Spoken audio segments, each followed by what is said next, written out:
Nous avons eu un début difficile dans la vie, en ayant notre premier enfant à 16 ans, en nous mariant à 18 ans et en ayant un autre peu de temps après. Grâce au travail acharné et à l'esprit d'équipe, nous avons réussi à obtenir notre diplôme universitaire, moi avec un diplôme en informatique et Émilie avec un diplôme en commerce tout en élevant 2 filles. Nous avons ignoré les difficultés parce que nous nous aimions tellement. Lorsqu'Émilie a obtenu son premier emploi professionnel après l'obtention de son diplôme il y a environ 2 ans, elle était aux anges et j'étais très fier d'elle. Enfin, nous travaillions tous les deux professionnellement, gagnant un bon salaire, et pouvions commencer à profiter d'une vie normale ensemble. Au début, j'ai soutenu sa carrière de toutes les manières possibles, mais je suis devenu de plus en plus ressentimenteux envers les longues heures qu'elle travaillait et la quantité de voyages qu'elle faisait. Elle quittait la maison vers 7 heures du matin et ne rentrait généralement pas avant 18 ou 19 heures. La plupart des semaines, elle était absente pour le travail au moins 1 ou 2 nuits, parfois plus, et parfois elle ne rentrait pas avant le samedi après-midi. Quand elle était à la maison en semaine, elle travaillait après le dîner ou restait simplement assise devant la télévision. Le samedi, elle dormait tard puis partait faire des courses. Le dimanche, elle allait au gymnase le matin puis déjeunait avec ses copines. Elle était généralement trop fatiguée pour sortir avec moi le soir. Nous ne passions pas beaucoup de temps en famille ensemble. Elle était toujours trop occupée au travail pour prendre des vacances, donc les filles et moi partions souvent en vacances sans elle. J'ai remarqué que son caractère changeait. La femme et mère aimante avait disparu, remplacée par une occupante égoïste, souvent irritée et distante dans la maison et dans mon lit. Chaque fois que j'essayais d'aborder le sujet, j'étais immédiatement repoussé. Elle disait que c'était juste mon imagination, ou que j'étais fatigué au travail, ou que je travaillais dur pour nous, ou que tout allait bien, etc. Je m'inquiétais de la façon dont cela pourrait se terminer. À la fin de sa première année, j'ai été invité à l'accompagner à une fête de Noël au manoir du PDG. C'est là que j'ai rencontré pour la première fois son patron Dan, ainsi que sa femme. Nous avons échangé poliment mais brièvement sur des sujets sans importance, puis il s'est retiré et ils sont allés socialiser. Ma femme m'a conduit vers les autres et a entamé une conversation avec les autres employés. Plus tard, j'ai soudainement trouvé cela un peu étrange. Son patron semblait être un homme assez sympathique, bien qu'un peu réservé, mais pas l'ogre qu'Émilie avait décrit. La femme de Dan était également très agréable. Étant donné qu'Émilie était son assistante de direction, je pensais que nous aurions plus qu'une simple conversation polie. J'ai aussi senti qu'Émilie était un peu tendue. Elle avait l'habitude de parler très vite quand elle était nerveuse, et ça la trahissait. Je trouvais étrange qu'elle soit nerveuse en présence de son patron alors qu'ils travaillaient si étroitement ensemble. C'était déconcertant pour moi. Bien que je lui fasse entièrement confiance, j'ai quand même mis cette pensée de côté pour plus tard. Au cours de l'année suivante, j'étais très occupé car j'avais décidé de créer ma propre entreprise de conseil en informatique. De plus, j'élevais pratiquement seul nos filles. Alors j'ai relégué toutes les préoccupations concernant Émilie au second plan. Quant à la vie avec Émilie, c'était une répétition de l'année précédente. Elle a commencé à voyager encore plus souvent et à devenir de plus en plus distante avec nous trois. Dernièrement, j'ai commencé à remarquer que son attitude envers moi devenait condescendante et méprisante. Elle ne me montrait aucun amour, aucune affection, rien. Seulement de temps en temps je recevais quelque chose sans aucun amour ni intimité. Il était évident que notre relation se détériorait. À la fin de l'année, j'ai de nouveau assisté à la fête de Noël de son personnel. Notre interaction avec son patron était une répétition de la réunion précédente. Ensuite, une pensée fugace m'a traversé l'esprit. Elle cachait quelque chose. Pour la première fois depuis nos 18 ans, j'ai commencé à douter d'elle. Y avait-il un autre homme dans sa vie? La pensée était presque accablante. Nous avions combattu ensemble en équipe, surmontant de nombreux défis pour en arriver là où nous en étions. Elle ne ferait pas ça, n'est-ce pas? Que devais-je faire? Je n'en suis pas venu à l'extrême de recruter un détective privé ou de pirater son ordinateur, mais j'ai commencé à l'observer de plus près. Je ne voyais rien d'anormal. Soit c'était mon imagination, soit elle était très douée pour couvrir ses traces. Quoi qu'il en soit, tout n'allait pas bien entre nous. Je suppose que j'étais juste trop occupé pour m'en soucier. Pendant ce temps, mes filles grandissaient rapidement. Nous passions beaucoup de temps ensemble et étions très proches, bien que malheureusement leur mère avait peu de temps pour elles. Les deux filles étaient des joueuses de soccer passionnées, donc chaque samedi matin pendant la saison, j'allais les regarder jouer. C'était le point culminant de ma semaine. Après le match, nous allions déjeuner quelque part, généralement dans leur restaurant japonais préféré, et discutions de ce qu'elles faisaient.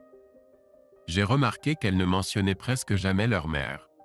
Ensuite, en fonction du temps, nous nous promenions sur la plage, allions au cinéma ou sortions avec des amis. Après le premier match de la saison, Emma est venue me voir accompagnée d'une nouvelle membre de l'équipe de soccer. C'était une fille charmante, grande, absolument belle, avec un large sourire, de longs cheveux noirs et de profonds yeux marron foncé. Elle était aussi très athlétique et s'était distinguée lors de son premier match avec l'équipe d'Emma, marquant 2 buts.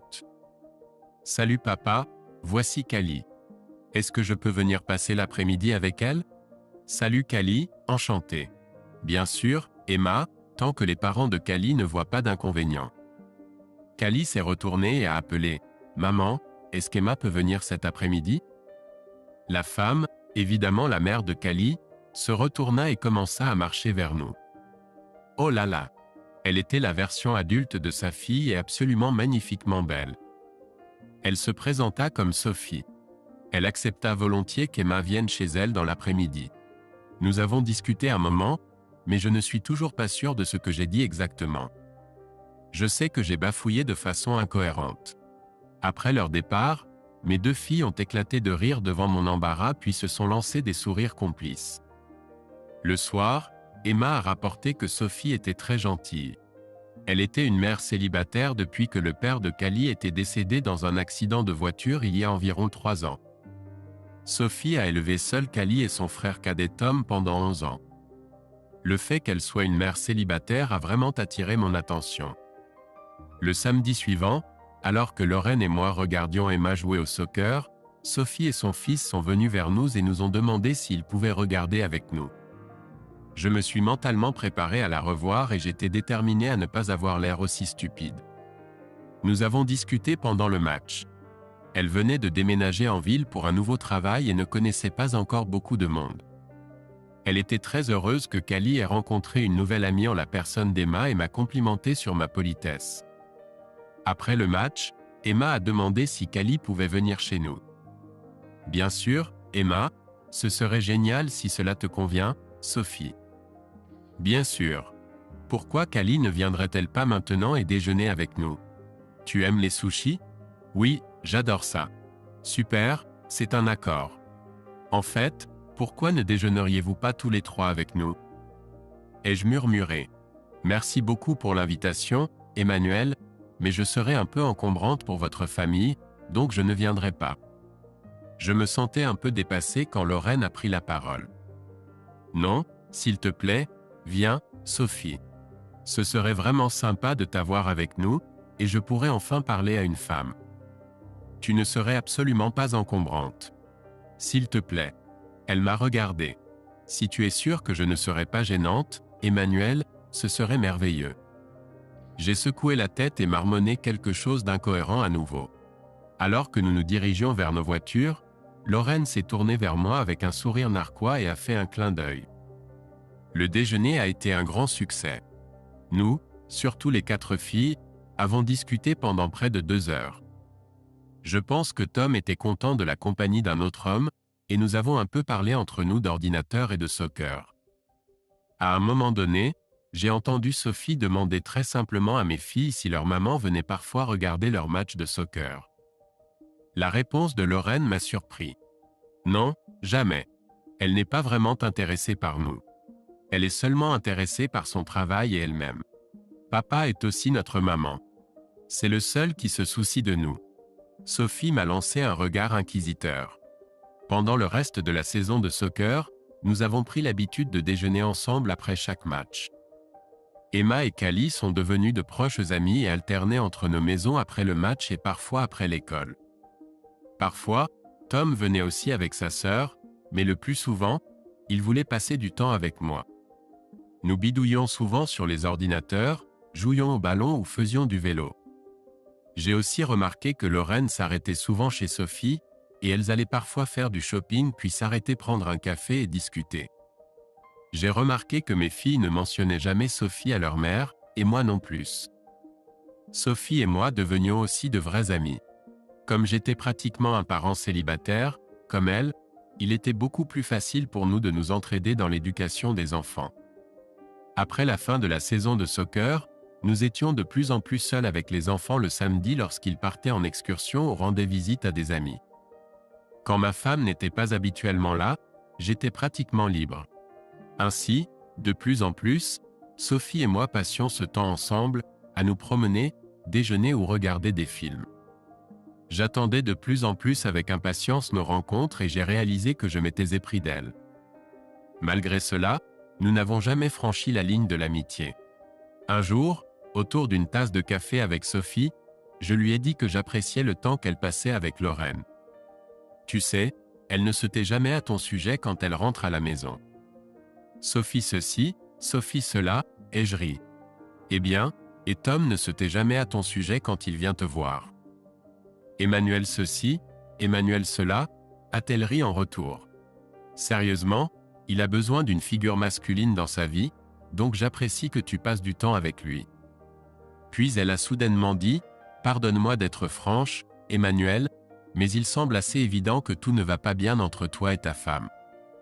Nous n'avons jamais discuté d'Émilie, évitant soigneusement le sujet. Je suis resté silencieux pendant environ 30 secondes. C'était une question que j'avais longtemps repoussée au fond de mon esprit et évité de discuter. La vérité, Sophie, c'est que si ce n'était pas pour les filles, je serais probablement parti depuis longtemps. Les choses vont vraiment mal depuis quelques années maintenant. J'ai essayé de lui parler plusieurs fois, mais je me suis heurté à un mur. Notre mariage a été difficile dès le début. Je pense que Lorraine t'a raconté comment Émilie et moi nous nous sommes mariés.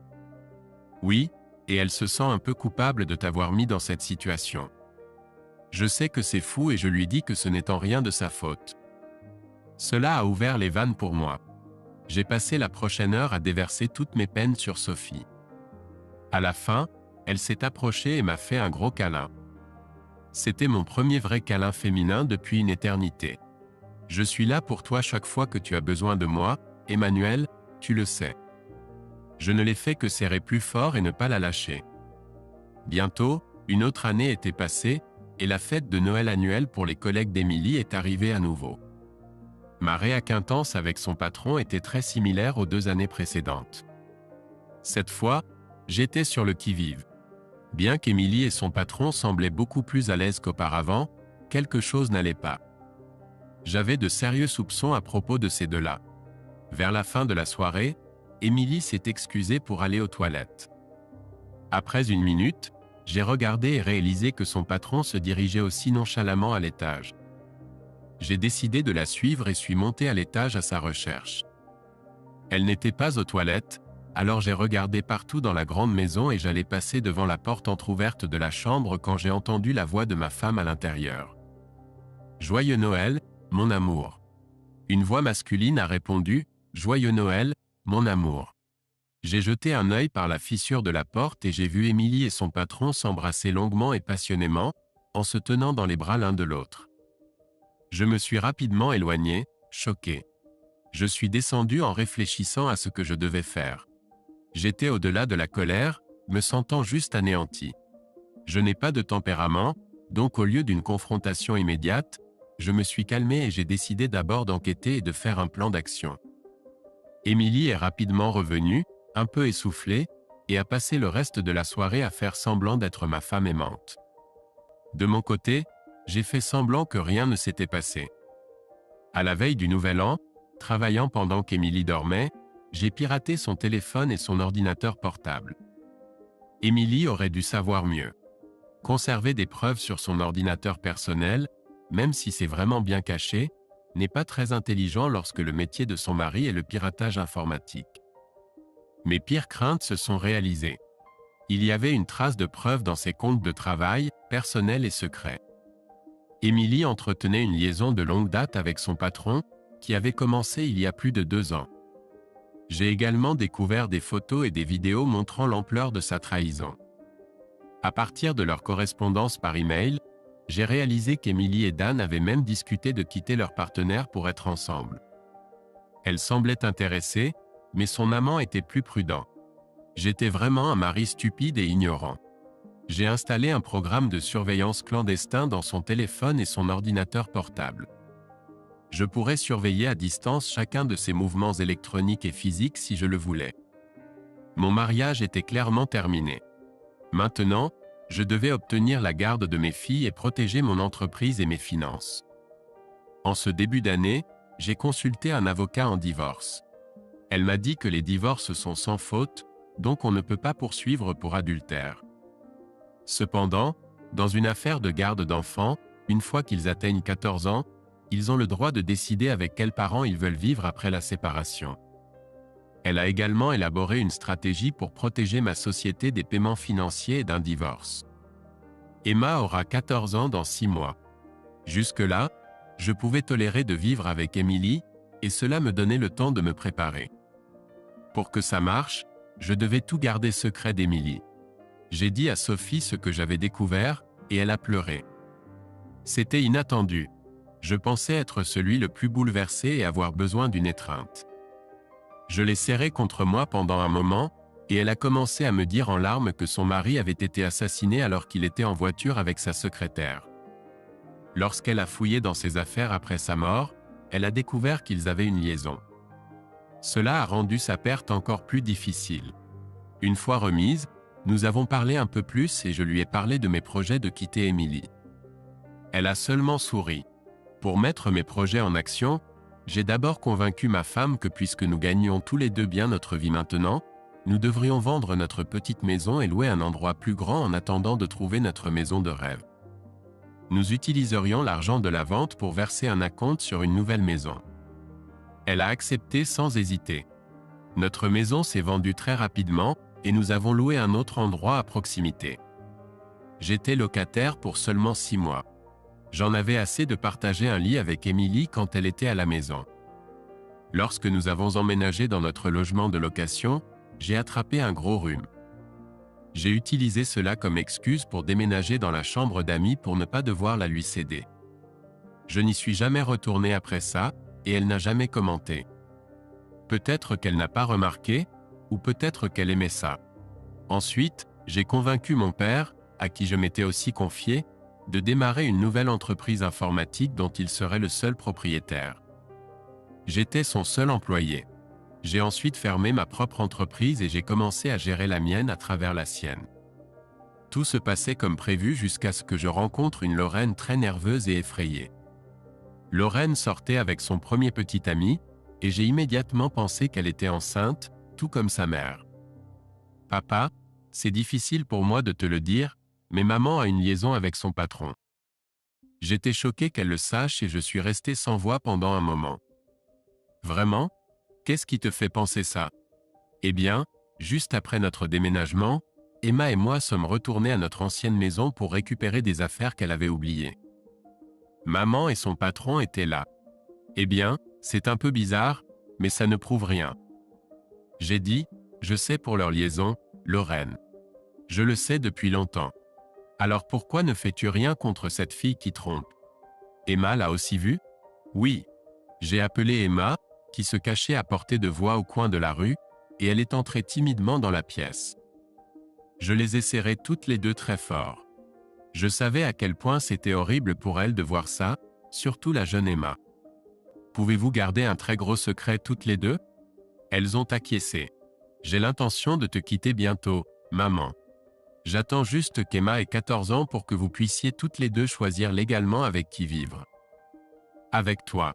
Elles ont crié en chœur. Ce ne sera pas facile de garder ce secret, mais d'ici là, nous ne devons rien faire pour alerter ta mère.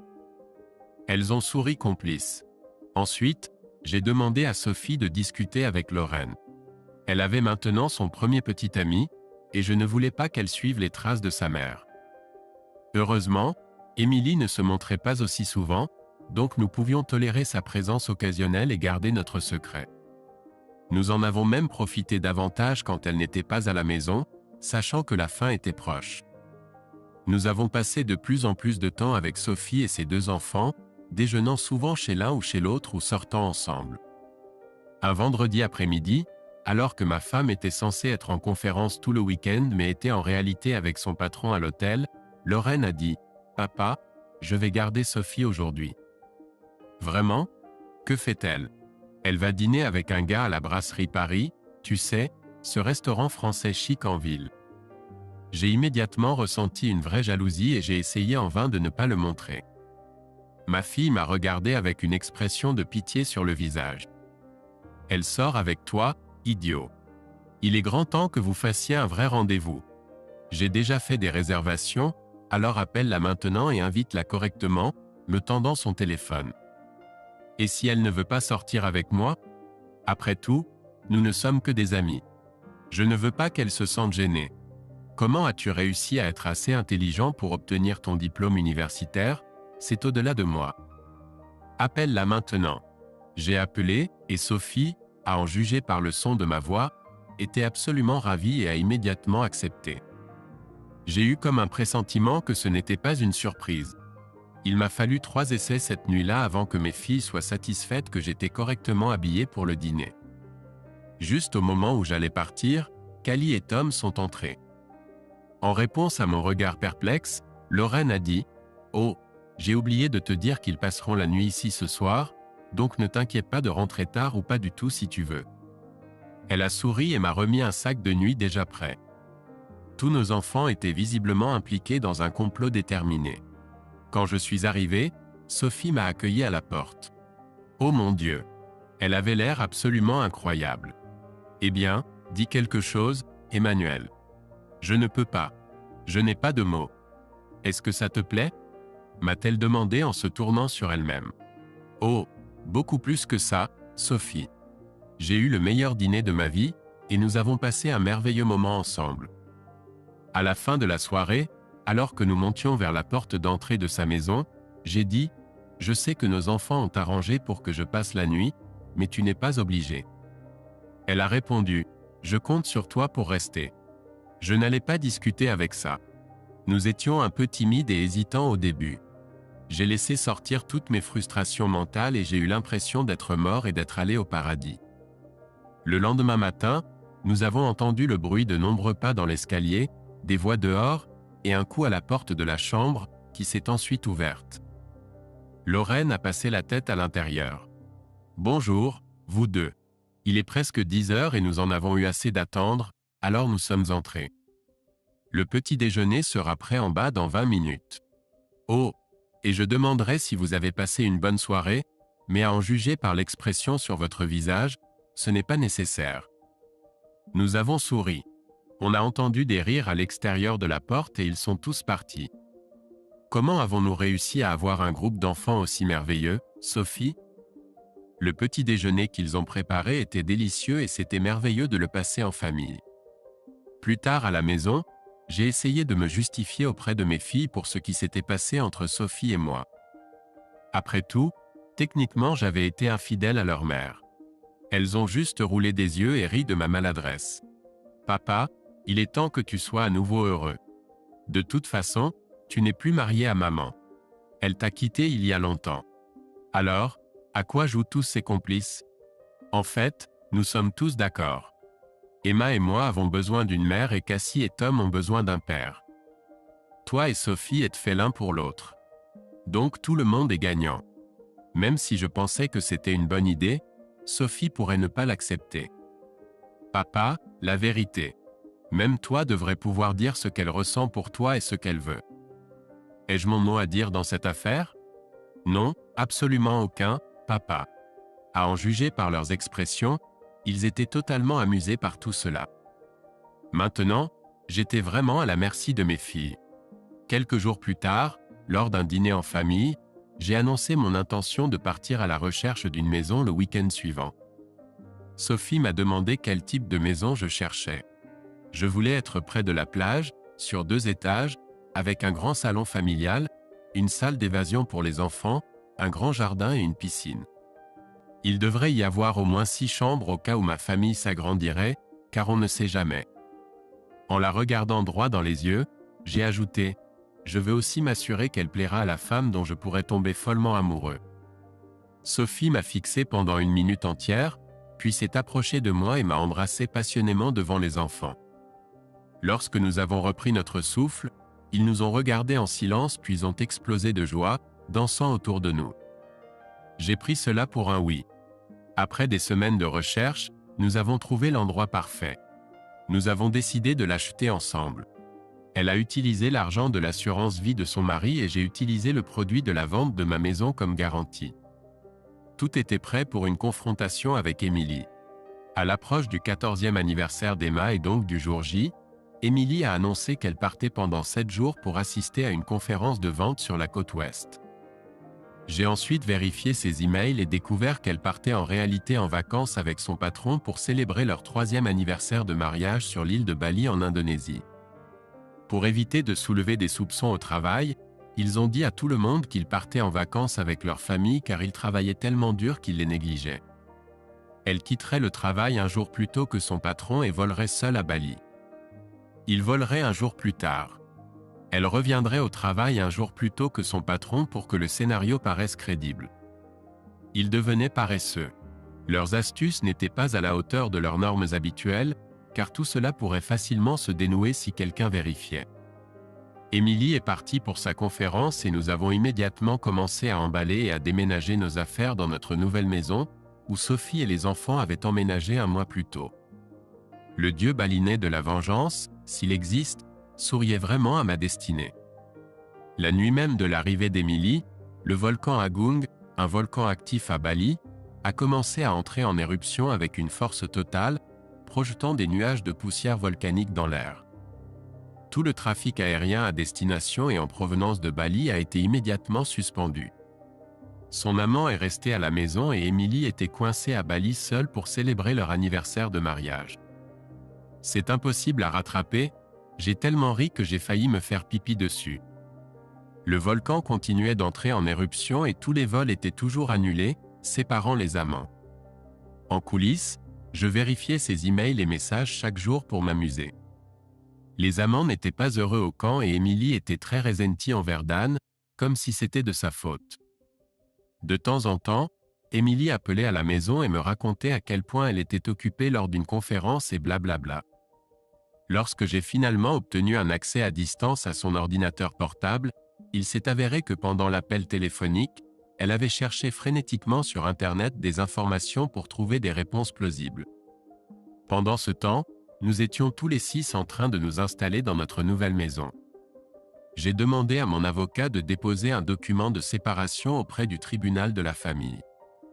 J'ai également obtenu la garde temporaire de mes filles auprès du tribunal après avoir déposé leur déclaration signée indiquant qu'elles voulaient vivre avec moi. Au fur et à mesure que le retour d'Émilie approchait, tous les vols étaient annulés et je me demandais comment Émilie allait gérer la situation. Elle m'a appelé un soir et m'a dit qu'elle avait établi de nombreux contacts avec des clients potentiels importants lors de la conférence et que son patron lui avait demandé de les contacter immédiatement avant son retour à la maison. Une autre semaine s'est écoulée et elle était toujours coincée à Bali. J'ai vu des emails et des textos frénétiques entre les deux amants. Son patron a informé tout le monde au travail qu'elle devait prolonger ses vacances en raison d'une urgence familiale. J'ai attendu son appel et j'étais prêt à répondre en tant que mari dévoué à une épouse importante au travail. Je lui ai assuré que j'allais bien et que je comprenais. J'ai ensuite demandé innocemment où Émilie se trouvait. Il a commencé à réfléchir rapidement à des endroits. J'ai lu à Émilie sa lettre lui indiquant où elle devait être. Ma stratégie, bien sûr, était de la faire douter et de semer le doute dans son esprit qu'elle avait été découverte. Je continuais de rassurer ma femme lorsqu'elle appelait en lui disant que je comprenais tout, mais je lui demandais toujours des renseignements sur les endroits intéressants dans les villes où elle séjournait. Je savais qu'elle avait tout préparé à l'avance, alors je lui posais toujours quelques questions pièges inattendues et je savourais ses tentatives de se trahir. Je faisais semblant d'être naïf. Lors d'un appel, j'ai dit « Et Émilie, as-tu entendu parler de ces pauvres gens bloqués à Bali à cause du volcan et qui ne peuvent pas rentrer chez eux ?» Il y eut un moment de silence, puis j'ai répondu « Oh oui, mais je n'y ai pas vraiment prêté attention aux infos. » Un de mes collègues était coincé là-bas pendant 2 semaines. Tu te souviens de Paul Howard et de sa femme? Nous les avons rencontrés il y a environ 6 mois. Oh oui. Nous travaillons sur un projet ensemble et il doit faire sa part du travail à distance via Internet depuis son hôtel à Nusa Dua. Au moins, le Grand Hayat n'est pas un mauvais endroit pour être coincé. Le cri d'Émilie a retenti à l'autre bout du fil. Et c'était bien l'hôtel où elle séjournait. Paul n'était même pas allé à Bali, mais elle ne le savait pas. Peu de temps après l'appel, elle avait déménagé dans un hôtel bon marché de l'autre côté de l'île. Elle devait prier pour que ça passe inaperçu. Bien sûr, mes 5 filles et mon fils trouvaient toute cette farce hilarante. Oui, les enfants de Sophie étaient désormais les miens. Finalement, après presque 3 semaines, le volcan a cessé d'entrer en éruption et les vols depuis Bali ont repris. Émilie m'a appelé pour me dire que son travail était terminé et qu'elle rentrerait vendredi après-midi. Je l'attendais à l'aéroport, dans notre maison louée et désormais vide. J'avais soigneusement planifié cette rencontre. Quand elle est entrée, j'étais assis à la table de la cuisine avec 2 verres et une bouteille de vin. Elle avait l'air fatiguée et très nerveuse. Étrangement, pour quelqu'un qui était en voyage d'affaires depuis 3 semaines, elle avait un bronzage prononcé. Je n'ai pas pris la peine de lui faire la bise sur la joue. « Wow, tu as pris un super bronzage lors de ton voyage d'affaires. As-tu même eu le temps de faire quelque chose ?» Elle a balbutié quelque chose, rougissant. « Assieds-toi et prends un verre de vin avec moi. » J'ai versé du vin dans mon verre et pris une gorgée. « Emmanuel, je suis fatigué. Je veux juste monter prendre une douche et me reposer avant le dîner. Je suis désolé, mais nous devons discuter de quelque chose et ça ne peut pas attendre, alors s'il te plaît, assieds-toi. Les filles passent la nuit chez une amie, donc nous ne serons pas dérangés. » Le visage d'Émilie exprimait une peur sincère. Elle pensait que son jeu était enfin terminé et que j'allais lui annoncer quelque chose de grave, mais elle ne savait pas comment s'y prendre. À contre-cœur, elle s'est assise et je lui ai versé un verre. J'avais répété ce discours de nombreuses fois et affiné mon visage plein de regrets. Tu sais, Émilie, les choses n'ont pas été faciles entre nous depuis longtemps. Sais-tu pourquoi? Elle semblait surprise et marmonna simplement un nom. Je suis désolé de devoir te dire ça, Émilie, mais je ne peux pas l'édulcorer. La vérité, c'est que j'ai rencontré une autre femme. Je l'aime et je veux être avec elle. C'est pourquoi j'ai décidé de te quitter pour être avec elle. En un instant, un choc soudain la frappa et l'expression effrayée sur son visage fut remplacée par une rage muette. J'ai continué en m'excusant toujours. Je ne voulais pas que cela arrive. C'est juste que tu étais souvent absente et je me sentais seule. Comment oses-tu me faire ça, Emmanuel, après tout ce que j'ai fait pour toi? Qui est-elle? Je suppose que tu l'amuses, blablabla. Je suis resté là, le visage empreint de tristesse, pendant qu'elle me versait un peu d'eau pendant environ 5 minutes. Je vois que tu es très en colère et c'est compréhensible. Il est inutile de continuer la conversation maintenant. Je reviendrai demain vers 4 heures de l'après-midi pour discuter davantage. Nous avons beaucoup à discuter. J'ai quitté cette diatribe et suis retourné dans ma nouvelle maison. Une série de messages textes et de messages vocaux en colère m'ont suivi. Je n'ai pas pris la peine de répondre. De retour à la maison, tout le monde se demandait comment ça s'était passé. Ma réponse, encore mieux que prévu. Pour le dîner, nous avons mangé de la pizza et regardé un film ensemble. Les filles ont éteint leur téléphone pour éviter de communiquer avec leur mère, même si je leur avais clairement dit qu'elles ne pouvaient pas couper les ponts avec elle. Pourquoi ne l'ai-je pas attaqué pour son infidélité? Parce que cela l'aurait blessé bien plus. Ce soir-là, Sophie et moi avons fait l'amour tendrement. Toute mon anxiété et ma tension se sont simplement évaporées. Émilie qui? Le lendemain après-midi, je me suis présenté à mon ancien domicile armé d'un dossier de documents.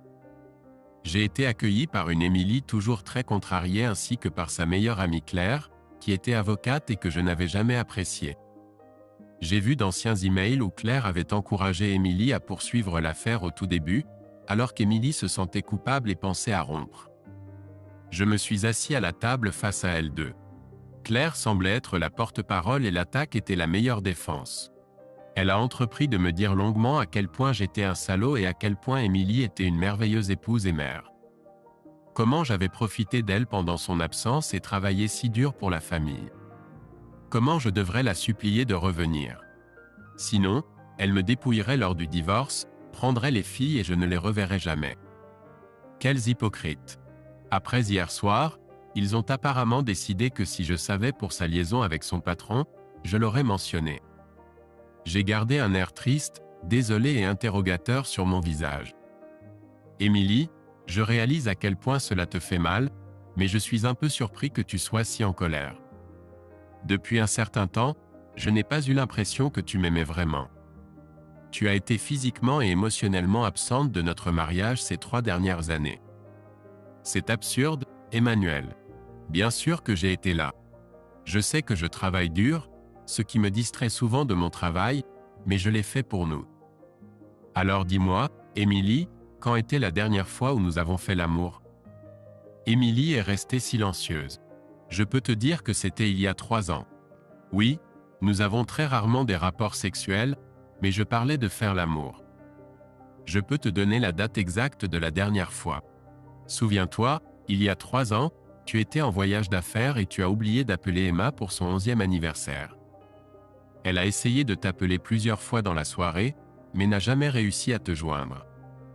Elle était tellement bouleversée. Je m'en souviens bien car l'anniversaire d'Emma était il y a 2 semaines, lorsque tu étais en voyage d'affaires et que tu as encore oublié de l'appeler. Alors j'ai pensé que c'était un mauvais anniversaire pour nous. Elle m'a lancé un regard coupable. Depuis que tu es rentré de ce voyage il y a 3 ans, notre relation n'a jamais été la même. Je me suis toujours demandé pourquoi c'était le cas. J'ai réalisé, à la vue de leur visage, que j'avais touché juste. Ils avaient l'air très mal à l'aise et se sont regardés en plissant les yeux. Après tout, Émilie, nous dormons dans des chambres séparées depuis environ 6 mois maintenant. Ça ne semble pas te déranger. Je ne me souviens pas de la dernière fois où nous sommes sortis ensemble ou sommes partis en vacances. On dirait que tu passes tes vacances au travail. Ils ont tous les deux frissonné. Quand tu es à la maison, tu n'es pas là avec moi et tes filles. J'ai souri intérieurement en les regardant se tortiller sur leur siège. Quoi qu'il en soit, Émilie, je suis désolé, mais je vais avancer dans ma vie et j'espère, pour le bien des filles, que nous pourrons rendre notre séparation aussi facile que possible. La réconciliation est vraiment impossible. Qui est-elle? La connais-je? Tu as rencontré sa fille Kali, la meilleure amie d'Emma, quelquefois. Sa mère, Sophie, et moi nous sommes rencontrés lors d'un match de foot le samedi dernier et sommes devenus amis. Je pense que notre amitié a grandi jusqu'à ce que nous réalisions que nous étions amoureux l'un de l'autre. Nous avons eu une liaison et avons récemment décidé de vivre ensemble. Avant qu'il ne puisse dire quoi que ce soit d'autre, j'ai placé un gros dossier sur la table. J'ai rassemblé quelques documents et informations pour vous. L'onglet A est l'accord de séparation que j'ai déposé auprès du tribunal il y a 2 semaines. L'onglet B est la pétition de divorce que vous devez signer. Plus tôt vous signerez, plus tôt nous pourrons avancer. L'onglet C est le règlement financier proposé. L'onglet D est le nouveau bail de cette maison. Le bail expire dans 3 semaines, donc vous devrez le renouveler à votre nom si vous voulez rester. L'onglet D concerne tous les contrats d'utilité. J'ai donné un préavis pour résilier les contrats dans 3 semaines. Si vous voulez rester, vous devrez les renouveler à votre nom. L'onglet E, relevé bancaire. J'ai retiré 60% des fonds de nos comptes communs. Les cartes de crédit à votre nom vous appartiennent désormais.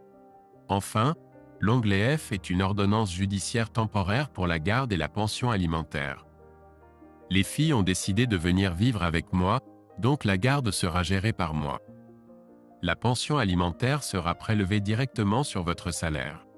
La liste des visites reste ouverte pour que nous puissions nous arranger comme bon nous semble. Elles étaient stupéfaites de ma préparation. Claire a commencé. « Espèce d'ordure, tu as planifié ça depuis des lustres. Tu ne t'en sortiras pas comme ça. Nous allons prendre ta société informatique, tes filles et ton argent. » Eh bien oui, j'ai planifié ça depuis Noël. J'ai eu une révélation lors de ta fête de Noël au travail, Émilie. J'ai réalisé que c'était fini entre nous et qu'il était temps d'agir. J'ai regardé Émilie essayer frénétiquement de se rappeler ce qui s'était passé là-bas. Donc vendre la maison pour en acheter une autre était une supercherie, a dit Claire. Je me suis contenté de sourire. Quant à me tromper, Claire, je n'ai pas de société à reprendre. Je l'ai fermée il y a quelques mois. Je travaille maintenant pour quelqu'un d'autre. J'ai acheté une nouvelle maison pour que Sophie y vive après avoir entamé la procédure de séparation légale, donc ce n'est pas un bien de notre mariage. Comme j'ai la garde légale des filles, je peux utiliser 60% de l'argent de la vente de la maison pour acheter un nouveau logement. Donc je ne suis pas sûr de ce que tu peux vraiment faire, Claire. Au fait, si tu consultes les lois de l'État, tu verras qu'une fois les enfants atteints de 14 ans, ils peuvent choisir avec qui vivre. Elles m'ont choisi. Tu n'es vraiment rien, Emmanuel. Je parie que tu as empoisonné l'esprit des filles contre Émilie. Je ne ferai pas ça. Je ne suis pas un tel scélérat. De toute façon, même si j'avais pensé devoir les empoisonner, cela n'aurait pas été nécessaire. Émilie l'a fait elle-même, les ayant négligées ces 3 dernières années.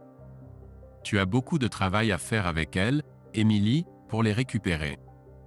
Il est important pour leur bien-être qu'elles aient une bonne relation avec leur mère.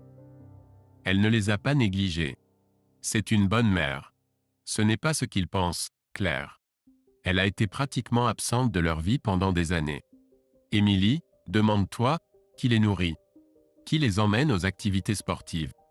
Qui prépare leur déjeuner pour l'école? Qui les aide pour leurs devoirs? Qui leur achète des vêtements? Qui se souvient toujours de leur anniversaire et leur achète des cadeaux? Qui va au cinéma avec eux? À qui se confie-t-il en cas de problème? Qui les a aidés à traverser leur première période? Qui leur donne de l'amour et de l'affection? Je pourrais continuer longtemps. Alors? Émilie est restée silencieuse. Il était évident qu'elle avait du mal à digérer ce qui s'était passé. Les filles m'ont demandé de te demander si tu voudrais les rencontrer demain matin à 10h au Beachside Café. En fait, c'était mon idée car elles ne veulent pas vraiment te rencontrer. Je leur dirai que c'est d'accord. Elle a seulement acquiescé. Je les ai laissées toutes les deux et je suis retourné auprès de ma famille. Le lendemain, les filles m'ont dit qu'Émilie ne cessait de me critiquer et exigeait qu'elle vive avec elle. Finalement, les filles se sont excusées pour aller aux toilettes et sont discrètement parties. Je ne comprenais pas pourquoi elles voulaient se réconcilier. Elle avait été indifférente envers moi pendant des années. Peut-être que j'étais juste une baby-sitter et une femme de ménage pratique pour elle. Émilie, les conséquences. Quand Emmanuel m'a dit qu'il me quittait pour une autre femme, j'ai été complètement choqué. Comment a-t-il pu? Je pensais qu'il m'aimait. Malgré plusieurs tentatives de le convaincre de se réconcilier, il ne voulait rien avoir à faire avec moi, et nous ne communiquions que lorsque nous récupérions et déposions mes filles pour les visites. Mes filles se disputaient ouvertement avec moi et le temps passé avec elles était désagréable. Quand je les laissais à la maison après une visite, elles couraient joyeusement vers leur nouvelle belle-mère et la serraient dans leurs bras pour me provoquer délibérément. Finalement, je leur ai dit de ne pas venir chez moi à moins qu'elles ne le veuillent elles-mêmes.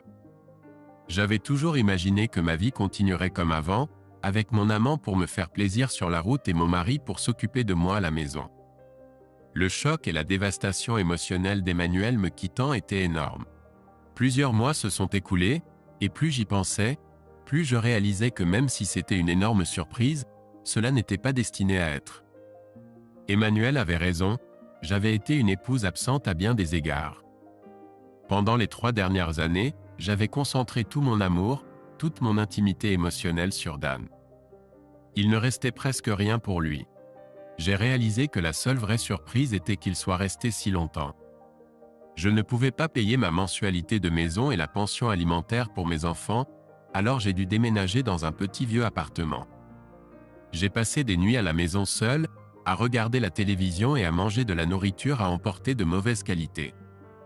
L'attitude de Dan a également changé lorsqu'Emmanuel m'a quitté. Il était soudainement trop occupé avec sa famille pour passer beaucoup de temps avec moi, même si j'étais maintenant une femme libre et toujours disponible. Il m'envoyait de plus en plus souvent en voyage d'affaires seul, me disant que je pouvais maintenant gérer les clients toute seule. Lorsque nous étions ensemble, la connexion émotionnelle semblait disparaître. Environ 6 mois après la rupture du mariage, Dan a annoncé qu'il quittait son emploi et déménageait dans une autre entreprise dans une autre ville. Je lui ai demandé en larmes de ne plus jamais me contacter. En un clin d'œil, je suis devenue une femme divorcée. Je ne pouvais m'empêcher de penser à une phrase d'une chanson de Johnny Mitchell. Ne semble-t-il pas que l'on ne sait pas ce que l'on a jusqu'à ce que ce soit parti? J'ai naïvement pensé que je pourrais avoir le beurre et l'argent du beurre. Il n'a pas non plus aidé ma confiance en moi de savoir qu'Emmanuel était maintenant avec une femme magnifique qui était si gentille qu'il était impossible de la détester. Il rayonnait littéralement de bonheur avec sa nouvelle partenaire. Je me souviens qu'il avait le même regard avec moi lorsque nous étions de jeunes parents essayant d'élever 2 enfants.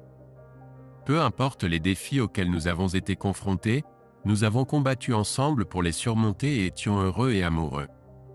Comment ai-je pu laisser tout cela s'effondrer? Mes 2 filles semblaient beaucoup plus heureuses aussi. Elles traitaient Sophie comme leur mère, pas moi. J'étais juste un vestige ennuyeux de leur passé qu'elles étaient obligées de visiter de temps en temps. C'était très douloureux.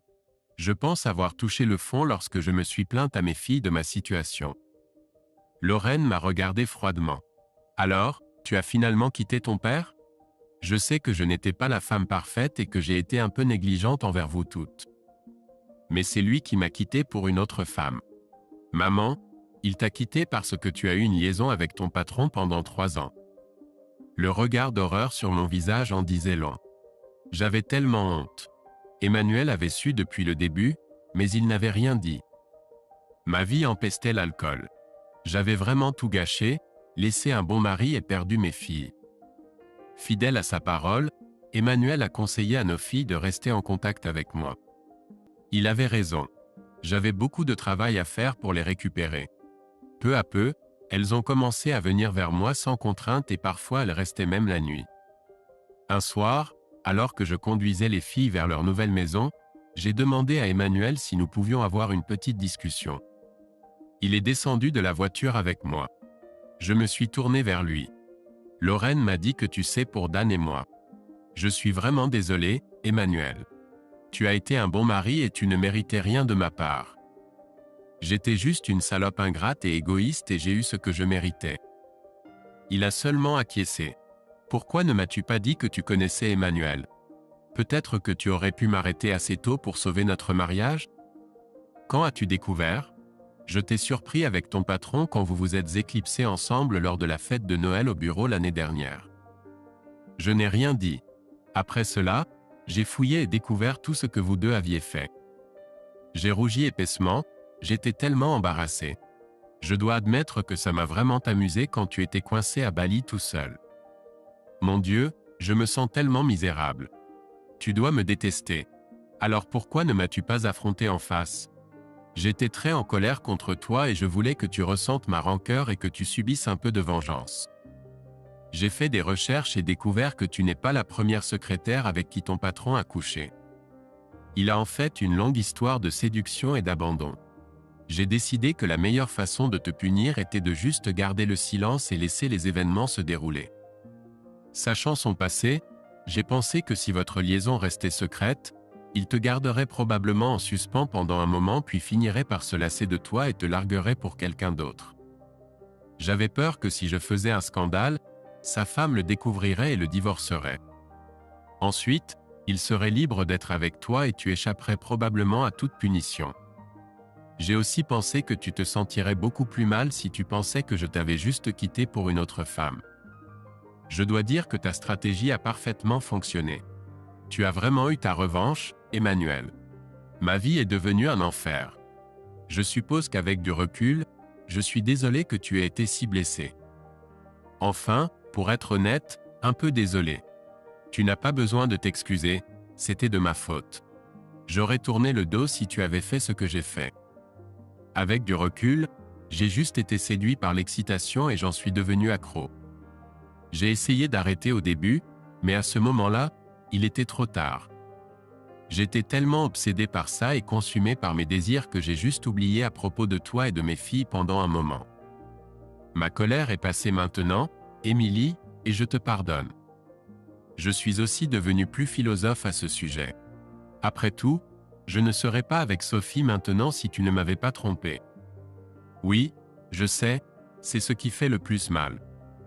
Notre mariage a été difficile dès le début, Sophie, donc je ne pense pas que tu sois une mauvaise personne.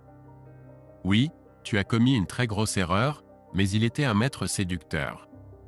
Tu n'as pas eu l'occasion de grandir correctement, de profiter de toutes les choses normales que font les adolescents, et surtout de sortir avec quelqu'un et de découvrir avec qui tu voulais vraiment passer le reste de ta vie. Tu n'étais pas prête à être choisie et ton patron t'a choisi. Tu as probablement raison, Emmanuel, mais pourquoi as-tu dû parler de lui aux filles? C'était trop cruel.